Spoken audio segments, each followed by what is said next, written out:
A liderança palestina, liderada pelo Mufti de Jerusalém, vai até a Alemanha, se alia a Hitler e pede para Hitler resolver o problema dos judeus na Palestina, assim como ele resolveu o problema judaico, matando os judeus da Europa. Se ele tivesse ganho a guerra, provavelmente o que ia acontecer? Ele ia chegar com as suas forças, como ele chegou no norte da África, ele ia chegar na região do Levante, iria matar os judeus também da região de Israel, da região da Palestina. Só que ele perdeu a guerra. A liderança palestina escolheu sucessivamente se aliar àqueles que não...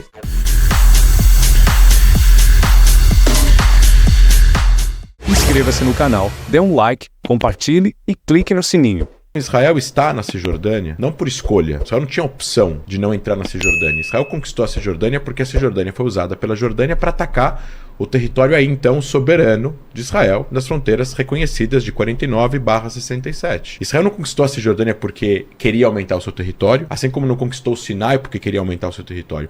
Eu acho que existe um ethos de algumas pessoas que acreditam que Israel quer aumentar o seu território, um poder hegemônico, um imperialismo no Oriente Médio. Só que o território de Israel era 3, 4 vezes maior do que é hoje. E Israel é muito mais forte hoje do que era em 67. Qual é a lógica de entregar território? O que Israel, na verdade, e eu não estou agora protegendo a posição dos governos de Israel. Eu acho que o que mostra a história, se a gente for ver, é que Israel usou o território conquistado numa guerra de agressão para negociar a paz. E isso deu certo com o Egito. Israel conquistou um território egípcio, o Sinai, e devolveu esse território para o Egito depois de 13 anos, 12 anos, para fazer um acordo de paz entre Israel e o Egito, que até então era o arqui-inimigo de Israel. E devolveu. E ele saiu do território inteiro. A questão de devolver o território, ela vai muito mais na lógica de o que vai acontecer com esse território após a saída de Israel desse território. No Oriente Médio, não só nessa região, a gente pode pegar exemplos no Afeganistão, no Iraque, no Líbano e em outras regiões. Exércitos fortes que saem de território, esse território acaba sendo usado por grupos radicais, por insurgência, para atacar a própria soberania e o próprio governo daquele país para poder conquistar mais território. Isso aconteceu com a Al-Qaeda, isso aconteceu com o Estado Islâmico, isso aconteceu com o Talibã, isso aconteceu com o Jabhat al-Nusra na Síria. A lógica de saída do território não é entendida às vezes do outro lado como um sinal de nobreza e pacificidade. É enxergado às vezes por alguns como um sinal de fraqueza e que precisa ser usado aquele território então para continuar atacando e conquistar ainda mais território. Então quando a gente fala, por exemplo, do muro de segurança ou a barreira de segurança, que na verdade é 90% uma cerca e 10% um muro. Aquilo na verdade, eu concordo que existe um problema, juridicamente existe um problema, a Corte Internacional falou desse problema, só que o muro está em 70%, 80% na fronteira de 67 e em parte ele foi entrando para dentro da Cisjordânia por uma questão geográfica, porque para proteger um assentamento que estava logo perto da fronteira, mas do lado de lá, então ele tinha que cruzar o muro e deixar o assentamento para dentro do território controlado por Israel para não deixar o assentamento isolado dentro da Cisjordânia. 60 vezes o trajeto da barreira de segurança foi mudado por ordem da Suprema Corte de Israel. Isso também é importante ser colocado. Então assim, muros, barreiras são totalmente transponíveis. Israel pode tirar assentamento, colocar o muro ou tirar o muro. O muro de Berlim caiu, esse muro um dia pode cair também, por vontade das pessoas que queiram derrubar o muro. Só que essa barreira, quando foi construída em 2002, ela evitou que outras milhares de israelenses fossem assassinados em atentados suicidas. E aí que está uma questão importante que eu discordo do Salem, que é os atentados em 2000 a 2004, que foi a segunda intifada, a maior parte dos atentados não foi contra a dita ocupação ou contra colonos, foi contra civis israelenses dentro do território soberano de Israel. 1.500 israelenses foram assassinados em 4 anos. Isso é proporcionalmente 16 11 de setembro para Israel. 16 em proporção à população. A decisão de Israel colocar uma barreira era uma decisão desesperada para que os seus cidadãos parassem de morrer e depois ver o que acontecia. Então tem momentos que é óbvio que a gente pode voltar para a história, a solução está em uma negociação de paz entre os dois estados, é um problema endêmico, a gente tem que sair do fato, como tô falando do professor de novo, como o Salem falou, tem que sair do fato e encontrar uma forma de encontrar uma visão mais ampla do que está acontecendo. Eu concordo com isso. A gente não consegue explicar Jenin sem explicar o que aconteceu em 48. Não dá para explicar 67, o muro, sem explicar o que aconteceu em 67. Não dá para explicar o trajeto do muro ou a existência dele sem explicar a intifada. A gente precisa colocar que a intifada de Al-Aqsa é um levante contra a existência de Israel, não contra a ocupação. Eles não estavam atacando soldados, eles não estavam atacando nas posições que os soldados estão na Cisjordânia. Eles estão atacando bebês e mulheres num café em Tel Aviv. Essas pessoas do Hamas e da Jihad Islâmica, com a anuência às vezes da autoridade palestina e de Arafat, estavam atacando civis israelenses em bares e cafés em Tel Aviv. Não tem como a gente argumentar que isso é resistência contra a ocupação. Isso é um atentado contra a vida daquelas pessoas porque elas são judias. E às vezes matavam não-judeus no decorrer desse processo. Então, eu acho que é muito importante colocar aqui que eles atacavam dentro das fronteiras de Israel e não só dentro da Cisjordânia. Notado aqui, muito da narrativa palestina mais radicalizada, e não são todas, tendem a ter uma dificuldade muito grande de aceitar que os judeus são um povo que também tem uma religião, mas que antes da religião, eles são um povo. E esse povo tem o direito de se autodeterminar na região que o povo tem como o seu lar nacional. Os judeus são nativos daquela terra também. Foram espalhados pelo mundo nos últimos 2000 anos, mas eles são nativos de lá. Todas as festas judaicas são totalmente relacionadas e direcionadas àquela terra, não a Nova York, não a Hong Kong, a Jerusalém, ou aos arredores daquela região. Diversas passagens históricas, culturais, tradicionais da religião judaica e da história do povo judeu como povo, não só como religião, tem a ver com aquela região. Então, assim, o entendimento de que os judeus são um povo é negado por muito da narrativa. Se você for pegar a narrativa da Jihad Islâmica, do Hamas, os judeus são uma religião, não são um povo. Então, essa região é muçulmana, árabe, foi conquistada há 1000 anos atrás por Saladino, e os judeus podem viver aqui como dhimmi, como cidadãos de segunda classe, pagando imposto, assim como acontecia até os 1800, 1900, no Marrocos, no Iraque. Então, eles, por serem uma religião monoteísta, não fazer proselitismo, eles podem viver, mas eles não são um povo. Então, logo, não têm direito a um país. Só que isso mudou. Os judeus são um povo, se entenderam como tal. O movimento nacional de autodeterminação do povo judeu, o nome próprio dele, sionismo, ele não define política. Não existem políticas sionistas, como algumas pessoas gostam de falar no Brasil. Sionismo nada mais é do que o nome próprio do movimento nacional de autodeterminação. Ele não quis destruir um povo ou outro país, ele quis criar uma autodeterminação pro seu povo. Se a gente pegar todos os assentamentos juntos e somar o território deles, dá 3%, não dá nem 3%, dá 2,8% do território da Cisjordânia. Eles são um problema a ser resolvido na mesa de negociações. Eu não acho, se a gente enxergar agora todos os aspectos do conflito históricos, que os assentamentos são a causa. Eles são um sintoma, mas não são a causa. Tanto que até 1967 Israel não estava dentro da Cisjordânia e não tinha paz. Tanto que Israel até 74 não tinha assentamentos nenhum e não tinha paz. Então, assim, eu acho assim, se a gente for voltar para trás, quando Israel conquista esse território em 67, conquista o Golan, conquista a Cisjordânia, conquista Gaza, conquista o Sinai, triplica o seu tamanho, vem a Conselho de Segurança da ONU, resolução 242, votam, Israel precisa sair dos territórios conquistados e os estados beligerantes da região precisam se auto-reconhecer, reconhecer as fronteiras e estabelecer relações diplomáticas. Sem citar nomes. A Liga Árabe vai até Khartoum, capital do Sudão, teve um vazamento, essa resolução sai acho que em janeiro de 68, em dezembro de 67, depois da guerra, vai a Liga Árabe inteira e declara não reconhecimento, não a negociações e não a paz com Israel. Então eles não cumpriram o parágrafo deles, Israel não cumpriu o parágrafo deles. Se Israel não ia ter de volta um reconhecimento desses países, por que Israel ia sair de território conquistado que foi usado para atacar Israel?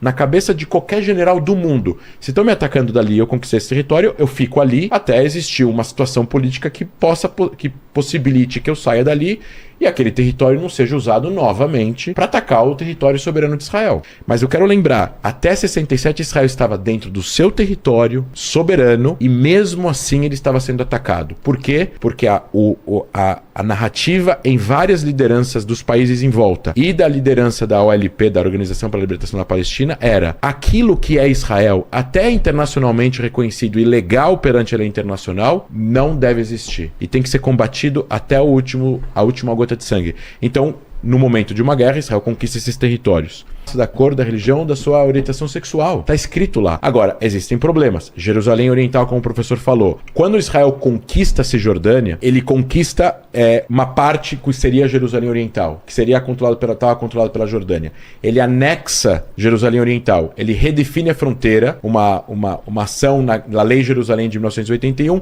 que não é reconhecido por boa parte do mundo. Nessa regra, ele vai e entrega a cidadania. Ele fala para os árabes que viviam ali, que eram palestinos, e fala fala para ele, vocês podem receber a cidadania israelense ou a residência permanente. E aí a maior parte aceita a residência permanente, 5 mil aceitam a cidadania. Se você aceita a cidadania, você vai ter passaporte israelense, você pode viver onde você quiser, você pode morar onde você quiser, você vai voltar para as eleições gerais, municipais, não tem problema nenhum. Se você aceita a residência, você vai porém morar em Jerusalém, mas para continuar vivendo em Jerusalém, você precisa viver em Jerusalém. Não é uma questão racial ou étnica. Os Estados Unidos têm isso pro green card. Se você é residente e você ainda não tem um green card, tem momentos no processo que você não pode sair dos Estados Unidos. Se você sair, você não pode voltar. Ou você perde o processo. É uma questão burocrática técnica. Não tem nada a ver com uma política de Estado porque ele é árabe e o outro não é árabe. Tanto que hoje em dia, Israel está facilitando que esses árabes israelenses que vivem em Jerusalém Oriental, são residentes, têm passaporte palestino ou jordaniano, que querem se tornar em cidadãos israelenses, podem estar facilitando o processo deles. Ah, mas eles precisam falar hebraico para isso. Precisam, nos Estados Unidos precisam falar inglês. Não é uma questão específica porque a pessoa é árabe ou a pessoa é judia. Às vezes quem está do outro lado do palcão representando o governo de Israel também é árabe. Assim, quando a gente fala, por exemplo, de soldados israelenses na Cisjordânia, tem estradas que eles não podem frequentar. A gente está falando de um território onde teve muita violência no passado. Hebron tem uma rua que palestinos não podem entrar, porque teve 60 atentados lá. Então eles fecharam a rua, só pode passar quem vive lá. E quem vive lá são judeus. Mas o soldado que está lá protegendo a vida dos israelenses que vivem lá, também pode ser árabe, também pode ser druso, também pode ser muçulmano, também pode ser um beduíno. Ou seja, não é necessariamente são judeus com judeus. Os policiais que estavam na entrada da mesquita de Al-Aqsa alguns anos atrás, protegendo a entrada da mesquita para que os não muçulmanos não entrem, que foram mortos a queima-roupa por um palestino que veio por trás armado, os dois policiais de fronteira eram árabes também. Então, por isso que eu acho que essa acusação de apartheid cai por terra. Porque não é uma questão étnica, não é uma questão racial e não é uma questão religiosa. Porque às vezes são as pessoas da mesma religião e da mesma etnia se relacionando em dois lados do conflito, que é um conflito nacional. Existe uma fronteira, existem territórios em disputa, existem questões de segurança, existem políticas de segurança, existe uma polícia, existe um exército, existem grupos, existe uma autoridade palestina. Não é uma questão étnica, racial, neste sentido, do lado de Israel. Tanto que existem, acabei de dar várias provas de árabes israelenses ou muçulmanos ou ou beduínos que estão do lado das forças de segurança de Israel. A autoridade palestina não é uma questão étnica, racial, neste sentido, do lado de Israel. Tanto que existem, acabei de dar várias provas de árabes israelenses ou muçulmanos ou beduínos que estão do lado das forças de segurança de Israel. Só para terminar, na zona A da Cisjordânia, que é onde a autoridade palestina exerce plena soberania, que é 18% da Cisjordânia, os palestinos podem construir o que eles quiserem. Aliás, se você vai para Ramallah, fui há 1 ano e meio atrás, a quantidade de guindastes em Ramallah e em Hebron é gigantesca. Eles constroem o tempo todo, inclusive palácios. A autoridade palestina é super corrupta, então você tem palácios e mais palácios sendo construídos lá, com dinheiro público, infelizmente. Então, assim, existe construção livre nos territórios que a autoridade palestina exerce soberania plena civil nos territórios de A e B. O que o professor Salem, novamente, é automático, por favor. É uma questão de respeito. O que o Salem falou em relação a que não podem construir, que precisa de autorizações, é na zona C da Cisjordânia, que é controle total de Israel. E aí eu concordo, cai num limbo jurídico, é complicado, a autoridade palestina não está lá, o exército de Israel exerce o poder militar, porque é uma zona militar fechada, de acordo com a Convenção de Genebra, baixa um mandato militar, então é uma ordem do comandante militar, que as construções na zona C, que é a parte bege, a parte amarela. Mas aí nessa parte, como eu falei antes, vivem 40, 50 mil palestinos no meio de 2,5 milhões de palestinos que vivem na Cisjordânia. Só que na parte onde eles vivem e eles estão baixo o controle da Autoridade Nacional Palestina, Israel não tem nenhum tipo de palavra sobre construção civil. Também, isso no exército de Israel exerce o poder militar, porque é uma zona militar fechada, de acordo com a Convenção de Genebra, baixa um mandato militar, então é uma ordem do comandante militar, que as construções na zona C, que é a parte bege, a parte amarela. Mas aí nessa parte, como eu falei antes, vivem 40, 50 mil palestinos no meio de 2,5 milhões de palestinos que vivem na Cisjordânia. Só que na parte onde eles vivem e eles estão baixo o controle da Autoridade Nacional Palestina, Israel não tem nenhum tipo de palavra sobre construção civil. Também, isso não existe em relação a isso. E aí eu quero trazer o final da minha fala, nessa minha parte, para três coisas importantes. Primeiro, o Salem falou a respeito da declaração Balfour, depois dos acordos, depois do mandato britânico para a Palestina, que foi dada para a Liga das Nações. Mas a gente tem que lembrar de dois detalhes importantes. O primeiro detalhe muito importante era o movimento nacional que já estava totalmente a todo vapor. Judeus viviam na região, nunca deixaram a região, viviam em Safed, em Hebron, em Jerusalém, em Tiberíades, nas cidades mais antigas. Já tinham tido imigrações espontâneas para a região da Etiópia, do Marrocos e do Iraque, 1876, 1880, antes do movimento sionista político estabelecido na Europa, que começou a negociar com os poderes europeus para estabelecer uma coisa muito mais governamental, mais técnica, que pudesse acelerar esse processo. Então, o sionismo político, ele não foi inventado por mágica. Ele é uma ideologia de autodeterminação que se tornou possível naquela época, que vinha acompanhando através de um sionismo cultural e tradicional milenar, que é a vontade dos judeus de voltarem para sua terra ancestral, terra de Israel. Não tem como desassociar isso dos judeus. Quem tenta fazer isso vai estar indo para um outro caminho. Aí está transformando a história judaica numa outra coisa. Mas não é isso. Então, assim, a declaração Balfour, os acordos de San Remo e a declaração da Liga das Nações, o mandato britânico para a Palestina, que é uma coisa importante ser colocada, incluía o que é Israel, Gaza, Cisjordânia e toda a Jordânia. Depois, em 22, eles tiram toda a Jordânia e dão para a família Hashemita fazer um reinado chamado Reinado Hashemita da Transjordânia. Eles poderiam ter criado um Estado da Palestina ali, porque fazia parte do mandato britânico na região da Palestina. A Palestina até 1920 era do mar até a fronteira com o Iraque, não até o Rio Jordão. Avançava? Avançava até a fronteira com o Iraque, então incluía toda a Jordânia, mas eles chamaram de Jordânia, eles poderiam ter chamado de Reinado Hashemita na Palestina, porque é dentro da região da Palestina.